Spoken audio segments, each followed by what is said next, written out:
You are cruising along, nothing wrong, and then a rattle you have never heard before creeps up from under the bonnet. A week later, the engine is dead. The repair bill is bigger than the car is worth. If you drive a Ford, a Vauxhall, a Peugeot, or a Citroën, that is the fear sitting in the back of your mind right now. But here is the truth almost nobody tells you out loud. The engine did not simply fail. It was killed. Killed slowly by one small part built to save a few pounds. And I found the pattern hiding inside an old service booklet from 2012, where one single line about the timing belt just did not add up. Stay with me, because by the end I will hand you the exact habit that stops it, using nothing but what is already sitting in your garage. Let me open the drawer and lay the pieces out, because this is one of those mysteries where the answer has been in plain sight the whole time. Start with the thing that makes no sense. These are not bad engines. That is the part people get wrong. The Ford 1.0 EcoBoost, the little three-cylinder that went into the Fiesta, the Focus, the Puma, and half the small cars on the road after 2012, was not some rushed, cut-rate motor. It won the International Engine of the Year award, not once. It won it 6 years running, from 2012 all the way through 2017. Engineers around the world stood on stages and called it a masterpiece. It was light, it was quick, it sipped fuel like a car half its size. And its cousin from across the channel, the PSA PureTech 1.2, the engine in the Peugeot 208, the Citroën C3, the Vauxhall Corsa and Maka after Vauxhall came under the same roof, won the very same award. It took the crown from 2015 through 2018. Journalists adored it. It was called the best small engine in the world, full stop. So here is the paradox that pulled me in.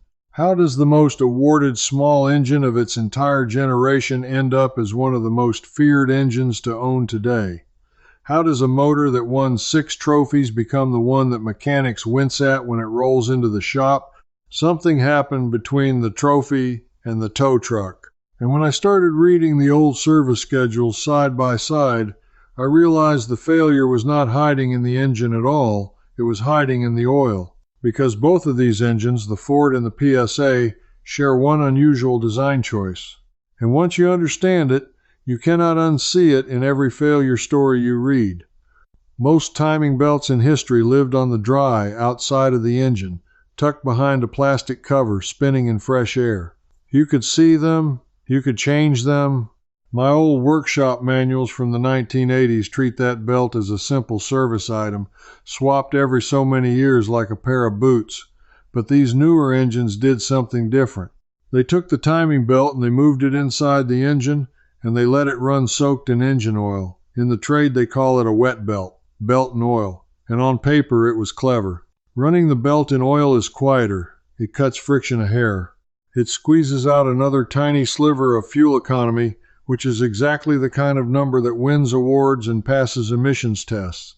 That is the whole reason it exists, not for you, for the numbers on a test sheet. But here is where the mystery turns. And this is the piece that took me the longest to put together. A rubber belt and hot engine oil are not friends. They never were. Rubber over time in hot oil that is full of fuel and moisture and acid from combustion starts to break down. It softens, it sheds, and what it sheds is the beginning of the whole disaster. Let me walk you through exactly what happens, because once you see the chain, the repair bills finally make sense. The wet belt sits inside the engine, bathing in oil, day after day, heat cycle after heat cycle. As the miles climb, tiny particles of the belt material begin to flake away, microscopic at first, little bits of degraded rubber drifting into the oil. Now, every engine has a small guard at the bottom of its lubrication system, a mesh screen over the oil pump pickup, the exact spot where the engine sucks up oil to send it around. It is a strainer, no bigger than the palm of your hand, and that strainer slowly, quietly, begins to clog with the shredded remains of the very belt that is supposed to be keeping time. Now think about what a clogged oil pickup means. The pump reaches for oil and gets less of it. Oil pressure drops. And an engine starved of oil, even for a short while, starts to eat itself alive. Bearings wear. The timing belt, already weak, can stretch or snap. And in these engines, if that belt lets go, the valves and the pistons meet each other at speed. That is what the trade calls an interference engine, and it is exactly what turns a rattle into a dead car in the space of a few days. So the small part built to save a few pounds and win a trophy becomes the thing that clogs the lifeline of the whole engine. That is the true cause. Not bad driving, not bad luck, a belt that was never meant to live in oil, slowly poisoning the system that keeps it alive, and now we get to the part that should make you sit up, because this is where I stopped feeling curious and started feeling angry on your behalf. When these engines were sold, the belt was treated as if it would practically last forever. In the early Ford schedules, the wet belt was listed as something you barely needed to think about for the life of the car. Owners were told the servicing was cheap and simple, part of what made these little cars so appealing. But as the failures piled up, those same intervals started quietly shrinking. What was once treated as a long-life part became a 10-year or 150,000-mile job, and then, as more engines died young, the recommendations crept lower still. The number kept moving in one direction, down, always down, as if the people who said it already knew. Think about what that means for the person who bought the car in good faith. You followed the service book. You did everything you were told. You changed the oil when the little light said so, on the long intervals the manufacturer bragged about, sometimes 12 or even 20,000 miles apart, and that long interval, the one sold to you as convenience, was the very thing feeding the failure. Because the longer that oil sits in there, dirty and thinned by fuel, the faster the belt breaks down and the faster that strainer clogs. You were not careless. You were set up. The maintenance schedule that looked so cheap and easy on the showroom floor was a slow fuse on the whole thing. By 2024, this had grown far past a few unlucky owners. Groups of drivers were organizing. Legal claims were being drawn up against the makers of these engines. Stellantis, the giant that now owns Peugeot, Citroën, Vauxhall, and more, was forced to start addressing the PureTech belt problem with extended cover and revised parts. Ford owners with the 1.0 EcoBoost were comparing repair quotes that ran to thousands of pounds for an engine in an otherwise perfect little car. Whole online forums filled up with the same story, told 100 different ways. My car just died. I looked after it. Nobody warned me. That last line is the one I kept seeing. Nobody warned me. So let me be the one who does. And more than that, let me hand you the way out. Because here's what I need you to understand before we go further. You are not helpless in this. This is not a curse you simply wait to strike. There are specific, plain, do-it-in-your-driveway things that separate the engines that die at 70,000 miles from the ones that sail past 200,000 without a whisper. And I promise you they are not expensive and they are not complicated. And that is the knowledge that separates the engines that die young from the ones that keep running. But if you want to go deeper than one video can carry, I have to tell you about something I have been putting together for exactly this kind of driver. I have written it across 3 guides: First Fixes, Deep Habits, and System. Complete, each one built around the same idea you are hearing right now, that the oldest, plainest maintenance wisdom is still the most powerful, and that most of us were simply never handed it. These are practical, no workshop needed reads written for drivers who want to stop being surprised by repair bills and start being the person who sees them coming. You will find the details in the description below. Now, back to the engine, because once you understand what the oil is really doing inside a wet belt system, the rest of the picture falls into place very quickly. Now, I know exactly what some of you are thinking right about now. You are thinking this is all fine for someone with a big garage, a trolley jack, and a shelf of tools, but not for you. Maybe you have never lifted a bonnet in anger. Maybe you park on the street. Maybe money is tight and a mechanic feels like a luxury. This next part is for you especially, because the single most powerful thing you can do costs almost nothing and needs no skill at all. Here it is. Check your oil, and check it often. I mean genuinely often, not once a year when someone reminds you. These engines, the small ones with the wet belt, are known for using oil and for thinning their oil with fuel, especially if you do a lot of short trips. Pull the dipstick once a week. Warm engine, level ground, wipe it, dip it, read it. If the level is low, top it up straight away with the correct oil, and if the oil on that stick looks thin as water or smells strongly of petrol, that is your early warning that the oil is breaking down and the belt is at risk. That one habit, 5 minutes standing beside your car, catches the disaster while it is still a whisper instead of a bang. The second thing you can do today costs you nothing but a change in how you drive. These engines hate short, cold journeys. When you only ever drive 2 or 3 miles to the shop and back, the engine never gets properly hot. Fuel and moisture build up in the oil and never burn off. That watery, fuel-soaked oil is exactly what attacks the wet belt fastest. So once a week, take the car for a proper run. 20 or 30 minutes at a steady speed, long enough for the whole engine to reach full temperature and stay there. That drive boils off the moisture in the fuel, and it keeps your oil doing its job. My grandfather's generation did this without ever knowing the chemistry. They called it giving the car a good blowout. It turns out they were protecting the very heart of the engine. And the third thing, the one that saves you the most money of all, is simply this. Do not trust the long service interval. This is the quiet secret that dealers will never lead with. The manufacturer may tell you the oil is fine for 12 or 20,000 miles.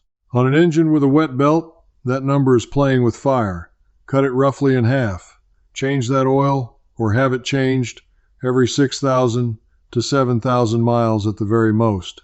A basic oil and filter change is one of the cheapest jobs in all of motoring, and on these engines it is the closest thing there is to insurance. You are not being fussy. You are refusing to let dirty oil chew up your belt. None of that needs a workshop. None of it needs a diploma. A dipstick, a longer drive now and then, and fresh oil more often than the book demands. That alone puts you ahead of 90% of the people whose engines fail. But therefore, if fresh oil is the shield, we have to talk about which oil, because this is where I watched even careful owners go wrong, and it broke my heart a little. Not all oil is the same, and these engines are painfully fussy about it.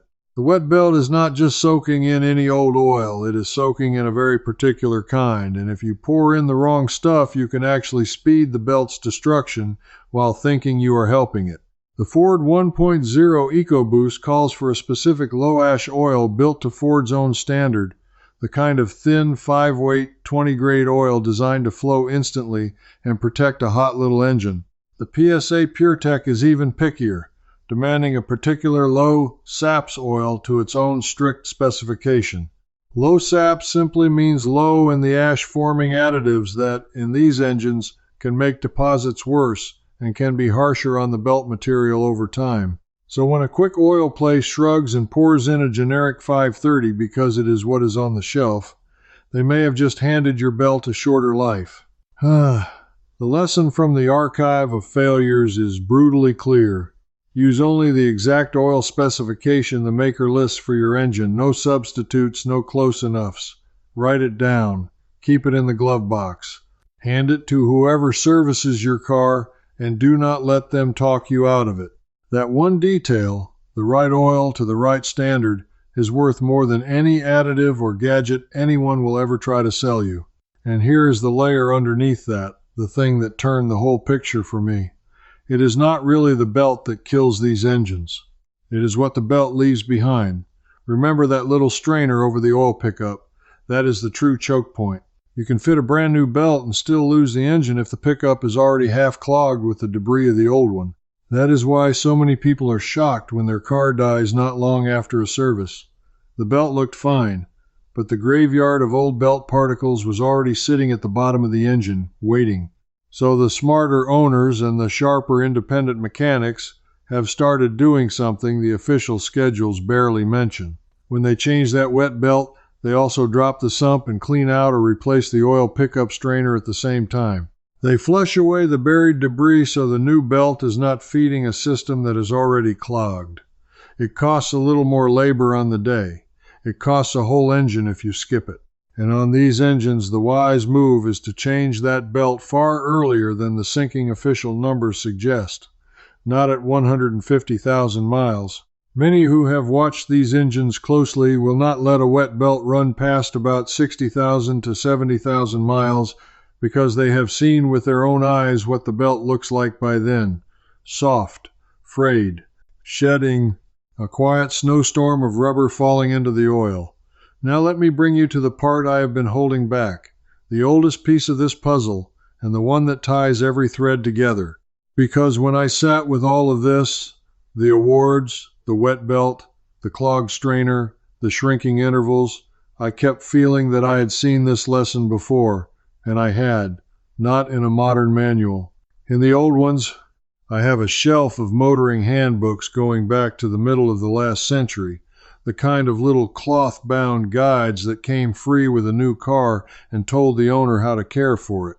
And in those pages, from an age long before wet belts and long life servicing, one instruction appears again and again in almost every book, underlined and repeated like a commandment. Change the oil often, not when a light tells you, not once a year.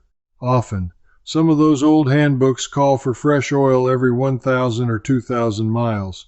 They treat the oil as the single most important thing in the entire machine, the lifeblood, the one fluid that decides whether an engine lasts a decade or a season. Somewhere along the way, we were taught to forget that. The long service interval was invented and sold to us as progress. 12,000 miles between changes. 20,000. Lifetime fill, they even started to say. It sounded modern. It sounded convenient. It saved the dealer's time, and it looked cheap in the brochure. And it quietly threw away the oldest, plainest wisdom in all of motoring, the wisdom that fresh oil is the cheapest protection a machine can have. Here is the secret finale, the thing I most want you to carry away. The engineers who built the wet belt made a gamble. They gambled that the oil in these engines would always be clean, always be the right specification, always be changed before it turned to acid and thinned to water. On that gamble, the design almost works. Clean oil, changed early, keeps the belt firm and slows its shedding to a crawl. There are Ford and PureTech engines out there with well over 150,000 miles on them, running sweet. And when you look at their history, you find the same story every time. Owners who changed the oil early and often, used the exact right specification, drove the car hot, and replaced that belt before it aged. They accidentally followed the 1950s handbook, and the engine rewarded them for it. The failures, the dead cars, the four-figure repair bills, they cluster almost entirely around the opposite. Long intervals honored to the letter, cheap wrong oil, short cold trips, a belt left in far too long because the book said it was fine. The people who suffered did nothing wrong by the modern rules. They were only failed by the modern rules.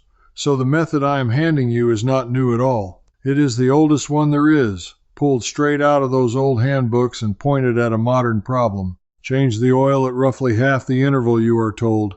Use only the precise specification your engine demands, low ash, the right grade, no compromise.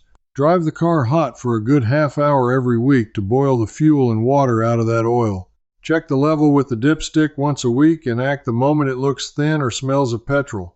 And do not wait for the shrinking official mileage to change that wet belt. Do it early. And when you do, clean out the oil pickup strainer so the new belt is not born into a clogged system. That is the whole secret. It costs a fraction of one engine repair spread out over years. It needs no special tools for the parts you can do yourself, and no special luck. It is the difference between an engine that wins awards and then dies, and the very same engine running quietly past 200,000 miles. What was taken from you was not a part or a warranty. It was a piece of knowledge. The simple, ancient truth that oil is the lifeblood of an engine, and that changing it often is the cheapest insurance ever invented. That truth was buried under the word convenience, and it cost a lot of good people a lot of good money. If you are the kind of person who suspects that the old way was quietly better, that plain, honest maintenance beats a glossy service plan, that the people who came before us knew something we were talked out of, then you already understand what we are doing here. We are digging that knowledge back up, one buried method at a time. Now I want to hear from you. Which engine is under your bonnet? the Ford 1.0 EcoBoost or the PureTech in a Peugeot, Citroën, or Vauxhall, and how many miles is on it right now? And has anyone ever told you to cut your oil interval in half? Or is this the first you are hearing of it? Tell me in the comments, and tell me what part of the world you are watching from, because I read where these stories are coming in from, and the pattern always teaches me something new. If any of this made you look at your service book a little differently, come with us. This is a place for people quietly recovering the practical, useful knowledge that got buried so someone else could keep selling us the expensive version. Because next, I am opening the drawer on another one, the truth about long-life coolant and why the old habit of flushing your system was never as pointless as they made it sound. It is protecting more of your engine than you think, and I cannot wait to show you. I'm not done, though. Join me inside the Old Way Society, where I'll walk you through the wet belt inspection routine step by step on your own engine. In there you can ask me your own question, and a real person answers you myself. And you won't be alone, you'll belong here. Just point your phone's camera at the code on the screen, and you can cancel any time with one click.